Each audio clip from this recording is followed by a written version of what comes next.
Right.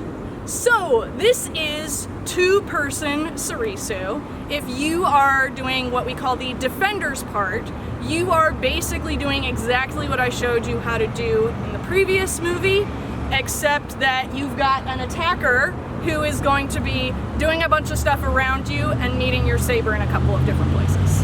And if you're the attacker, you're basically going to be doing all the same stuff with a few key differences. So, we will start off in Soresu ready with your left foot forward, your left hand out, and your saber above your head like so. Now, the attacker will signal that the sequence will start by lifting their left foot and planting it, at which point you will swing up past each other and drop down into dragon stance for this connection here. Now, you step with your left foot, twirl your saber, and block vertically. Then force push. Now, you're going to step in with your left foot and hang parry over your left shoulder.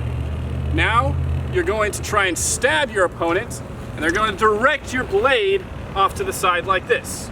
From here, it's things as normal. We matrix, meet in the middle.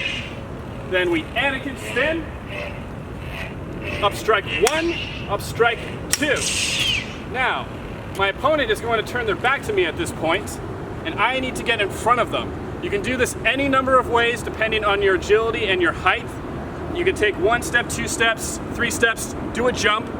What I do, since I have long legs, is I take 1 step forward and then 1 step back to get in front of my opponent.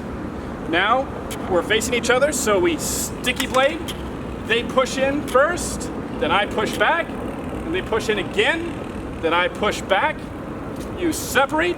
Now they go for your feet, you jump, and at the same time swing for their head but miss, at which point you're back in your starting position in Soresu ready.